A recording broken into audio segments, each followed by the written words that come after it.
Hunter was from Valley Grove. He joined the Army in 1995. Van Camp was from Wheeling and served 2 tours of duty in Iraq. It weighs about 50 pounds and it's used to breach barricades. Valentine's month? Huh? Do you have your Valentine? I don't. Anyone out there? I do not have one yet. That makes 2 of us. Steam engines may be long gone, but longtime residents and train enthusiasts insist their home is still Railroad City. 1 lane of traffic for hundreds of cars during rush hour is giving some drivers a big headache. The players are training to be the best, and the coaches, well, they're expecting nothing less. Make room, 4th graders. Ellie Rhodes is back in school in a robot's body. Whenever she drove the robot around the room and came to their desks, you know, they would all wave, and they're just really excited to see her because she's been gone for almost a whole year. Ellie was diagnosed with leukemia in September and recently underwent a bone marrow transplant. On Thursday, she attended her first day of 4th grade alongside best friend Maggie Stover. I thought that she would just have to stay home another year and not be here with us, but now she has the robot. It's just like a whole nother world to her. And now that defeating cancer is checked on her to-do list, Ellie will focus on her next great feat, good grades. She's been a trooper this morning. She's participated in everything we've done. We did a story, we did a worksheet.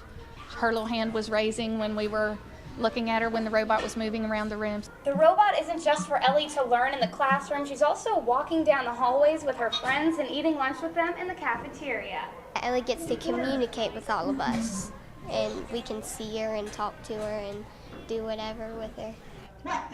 Back in school in a true part of Miss Shank's class, Ellie will just have to learn to maneuver like a pro. It's easy sometimes, but when sometimes if I turn really far, then I'll just turn all around. In Hinton, I'm Karen Franklin for Newswatch. Get somebody. Chants and demands came from thousands of upset miners and their families, all marching through downtown Charleston Monday to demand Patriot Coal Corporation stick to its promises. These folks were promised that if they worked hard, at the end of their career, they would have health care and a pension. Now these companies are trying to renege on that because of greed. It feels pitiful. It is. It's plumb sickening. And they promised it to us, and I think they ought to stand up to what they promised. We are! Patriot Coal filed for bankruptcy last year and says it cannot commit to paying the pension and health care benefits to its miners. Union members allege Peabody Energy and Arch Coal set the company up to fail. Fed up? Fired up. It's not fair. You work for all your life for a company you made the money for, and then there's some left that to show them that you appreciate what they did.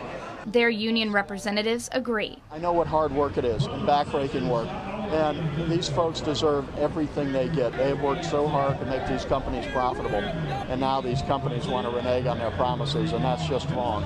Lee Wilson is the widow of a 22-year mining veteran. When I retired, I knew that I had good benefits, and I have always appreciated them, never taken them for granted, and now this, so I feel like, you know, that it's just a matter of what's right and what's wrong. With their healthcare future up in the air, 23,000 current and retired miners continue the ongoing effort to secure their financial and physical survival.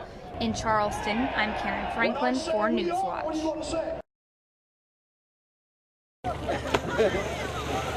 It's their last day in the Mountain State, and they're making it count. Surrounded by Thurman's Green Mountains, hundreds of Boy Scouts took to the rapids on Tuesday.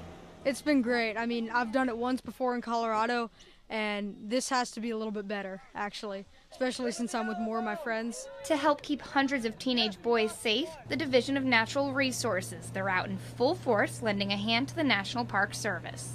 Anytime you got whitewater, you got inherent dangers with that. Luckily, we've had good high water, so they've had a good, fun, safe trip. We haven't had any injuries, haven't had to do any first aid. Everything seems to be going really well with them. It's no secret views like this are hard to come by, so the DNR is hoping the thousands of scouts who have navigated this river will leave West Virginia with plans to come back. It's great. I love it. I love being in the mountains. I want to come back and raft this again. I just love the scenery. I love everything about this state. I think they've been having a blast. You know, you go around and they're swimming and they're diving and they're joking around and they seem to be having a blast. They love it. Turns out whitewater can make some lasting memories. It's extremely fun. You get the rush, and you feel like you're about to flip off, and it's just like it's a really exciting feeling. You come in, you're like, oh, that looks really scary, and you get into it, and it's really fun. In Thurmond, I'm Karen Franklin for Newswatch.